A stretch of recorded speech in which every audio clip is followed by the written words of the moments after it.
Assalamualaikum warahmatullahi wabarakatuh. Salam sejahtera, Om Swastiastu, Namo Buddhaya, salam kebajikan. Halo KPTkers, ketemu lagi di podcastnya KPTK. Jangan bosan-bosan ya, masih bersama saya dong tentunya, yaitu Nurul yang cilbar. Suara kecil, badan besar.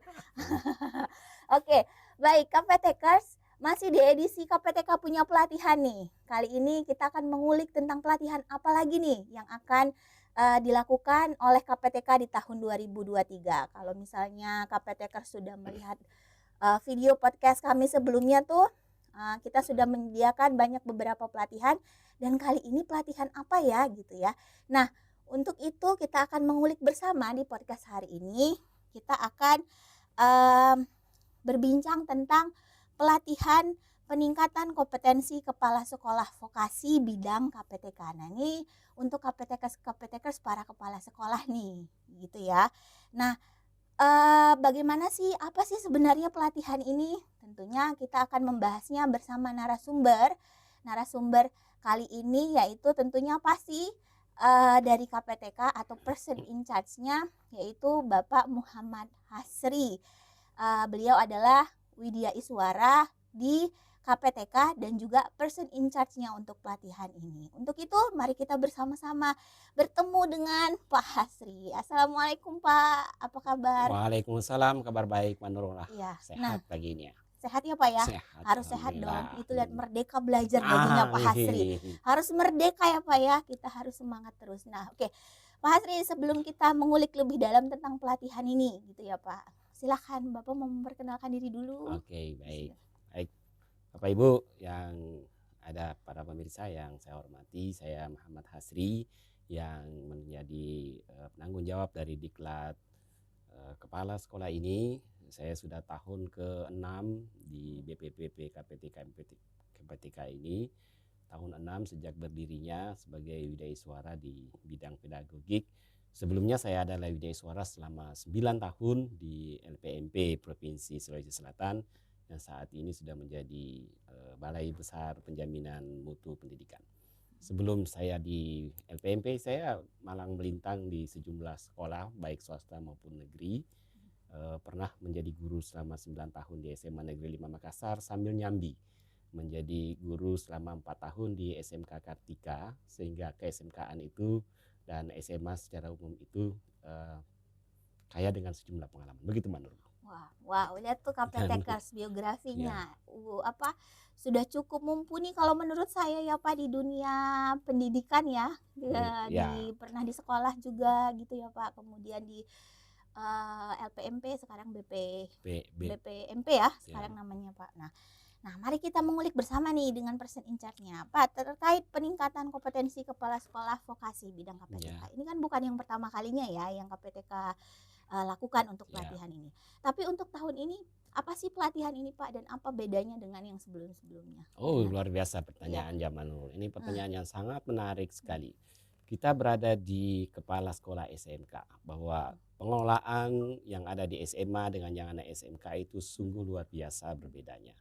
Nah, kita sama mengetahui bahwa top leader yang ada untuk menyukseskan misi dari SMK itu ada pada kepala sekolahnya. Salah satu poin penting yang harus kita pahami adalah bahwa kevokasian itu menjadi sentral yang sangat utama yang ada di SMK. Dalam hal mana para alumnus kita, para siswa kita itu dengan 3 pilihan itu ya, melanjutkan wirausaha atau dia menjadi seorang tenaga yang bisa menghandle sejumlah hal. Nah, ciri utama dari SMK itu adalah dia membawa keterampilan sehingga dia bisa hidup.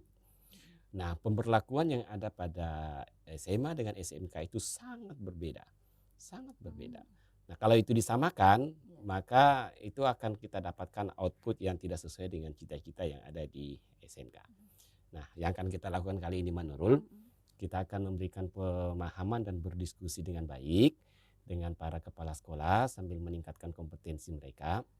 Bagaimana mengelola proyek based learning yang ada di SMK, bagaimana bersinergi dengan industri agar supaya alumnus kita yang ada itu langsung nanti bisa bekerja atau bisa dipakai di industri. Kemudian yang paling utama yang baru yang akan kita tanamkan adalah kemandirian melalui strategi yang kita sebut dengan coaching.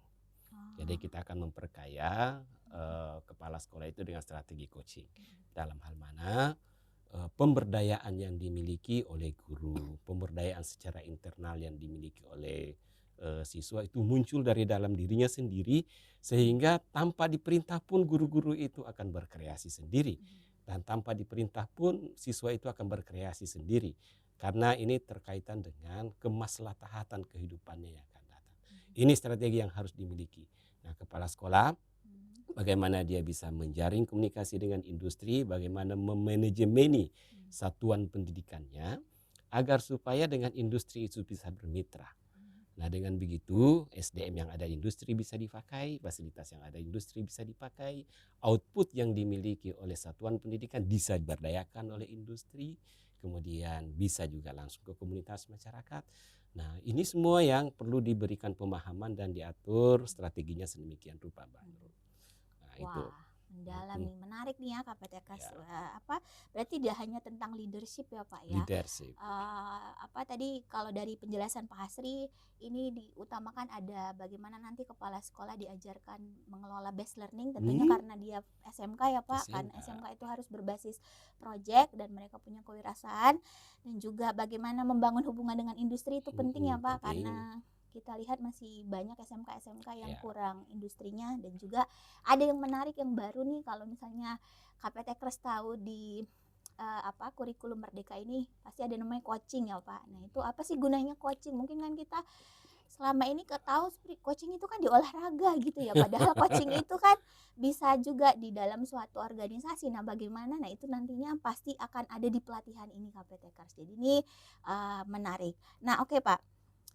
Itu tadi tentang pelatihannya gitu ya Pak. Berarti ini kan ditujukan untuk kepala sekolah.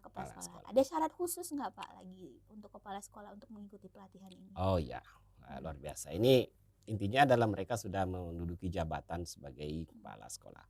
Kita tidak persoalkan apakah dia pelaksana atau dia boleh menjabati itu, tapi syaratnya hanya satu. Kita ingin menyisir kali ini adalah pada SMK yang non PK, supaya ada keadilan yang bisa kita berikan. Selama ini kan SMK PK itu sudah memiliki bantuan manajemen, bantuan yang sudah banyak ya. Jadi kali ini kita mau menyisir sekolah-sekolah yang SMK non PK.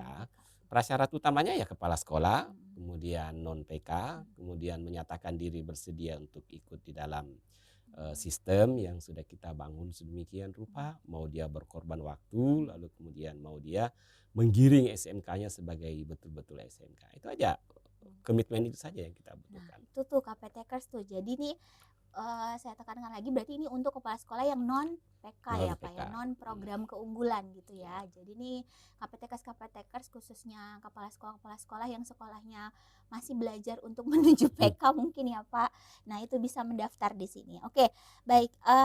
Dan juga kalau PLT bisa ya Pak ya, berarti boleh saja ya. Nah, itu KPTKers masih bisa. Oke, Pak, selanjutnya bagaimana model pelatihan ini nanti akan dilaksanakan? Oke, model pelatihan ini menggunakan pola blended. Ya, blended. Jadi yang pertama adalah kita akan berdiskusi secara online dengan calon peserta setelah mereka dinyatakan sebagai peserta. Kita berdiskusi secara online dalam durasi waktu kurang lebih 30 JP. Lalu kemudian sesudah kita berdiskusi secara online tersebut, kemudian kita akan bertemu secara langsung dalam bentuk tatap muka untuk memperdalam konsep yang telah didiskusikan secara online tadi. Setelah kita bertemu, kemudian mereka akan membuat rencana tindak lanjut, kemudian akan membuat rencana-rencana yang akan menyusun program apa yang akan dilakukan di satuan pendidikan. Maka setelah itu mereka akan balik ke satuan pendidikannya, kemudian berusaha untuk menerapkan perencanaan yang sudah kita atur, yang sudah kita sepakati, yang sudah kita buat, termasuk di dalamnya strategi coaching yang akan dia terapkan, kemudian proyek based learning yang akan dia terapkan, kemudian pengembangan kurikulum yang dia lakukan, itu mereka praktikkan di sana. Setelah mereka praktikkan tersebut, lalu kemudian kita refleksikan hasil pelaksanaan praktik itu sekali lagi melalui kegiatan online. Tapi dalam pelaksanaan praktiknya nanti boleh kita dampingi, mereka kita dampingi di satuan pendidikan untuk sampel skala tertentu. Nah, kemudian setelah itu kita undang kembali untuk bisa mempresentasikan hasil dari manifestasi yang ada. Diharapkan ini mendapatkan sebuah model yang ada untuk benar-benar memanajemeni satuan pendidikan itu sesuai dengan kevokasian dan sesuai dengan KSMKA. Gitu, Pak Nur. Berarti daring luring metodenya in on in gitu ya Pak? Ya, blended. Oh, blended gitu ya. Blended. Okay. Kurang lebih berapa hari tuh Pak rancangannya? Rancangan untuk pelatihan ini totalnya 123 JP. Kemudian luringnya itu 72 JP, lalu kemudian daringnya itu 26 JP, lalu kemudian ada tatap muka langsung di satuan pendidikan 21 JP. Totalnya 123 JP. Itu dia KPTKers. Ya. Itu tadi model pelatihannya gitu ya. Oke, Pak Hasri, terakhir nih Pak Hasri. Selain nanti para kepala sekolah yang mengikuti pelatihan ini mendapatkan tentunya ilmu baru ya, skill tentang ininya. Apakah yang akan mereka dapatkan lagi Pak? Tentunya apakah untuk menambah kan kalau misalnya kita kan ada dupak gitu ya Pak darinya. Apakah apa yang akan didapatkan lagi gitu Pak? Selain pada dasarnya selain pengetahuan yang paling ukur ya, perubahan pemikiran dan perubahan paradigma yang dia dapatkan di satuan pendidikan, seluruh peserta juga pasti akan mendapatkan sertifikat yang ada ya. Untuk 123 JP itu lumayan lah itu. Tapi kegiatan ini diharapkan bukan memburu sertifikat, tapi yang benar-benar dilakukan adalah para peserta tersebut benar-benar memiliki suatu model yang bisa dipakai untuk melakukan kegiatan pengelolaan di SMK. Dan harapan ke depan, dalam hal mana ke depan itu, studi tiru antar satu sekolah dengan sekolah yang lain itu kan dibutuhkan. Boleh jadi nanti ketika ada informasi ke kami, ke sekolah mana kami boleh studi tiru untuk melakukan kegiatan ini, kami bisa merekomendasikan alumnus diklat kita sebagai satuan yang bisa ditempati untuk studi tiru. Oke, baik.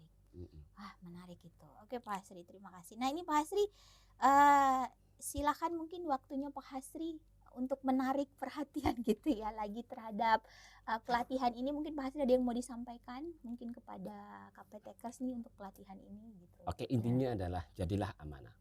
Kepala sekolah itu adalah top manajer yang ada di satuan pendidikan.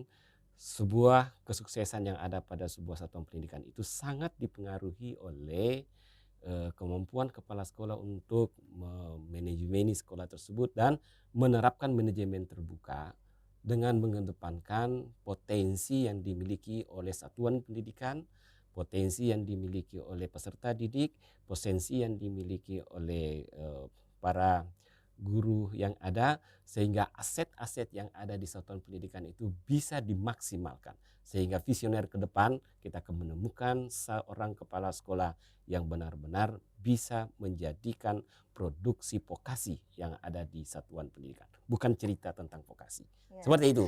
Iya, mantap. Memang nih kalau Pak Hasri ini dia ini KPTKers adalah ahli di sastra gitu ya. Jadi kata-katanya itu membuat semangat.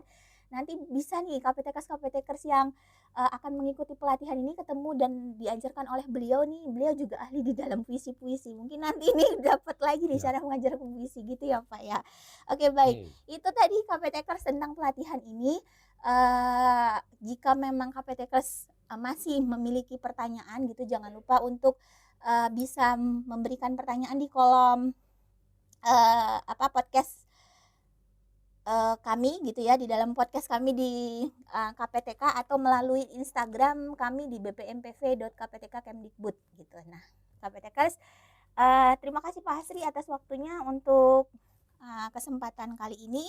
Saya Nurul Hayati dan juga Pak Muhammad Hasri undur diri. KPTKers semuanya tetap sehat, tetap semangat. Assalamualaikum warahmatullahi wabarakatuh. Waalaikumsalam warahmatullahi wabarakatuh.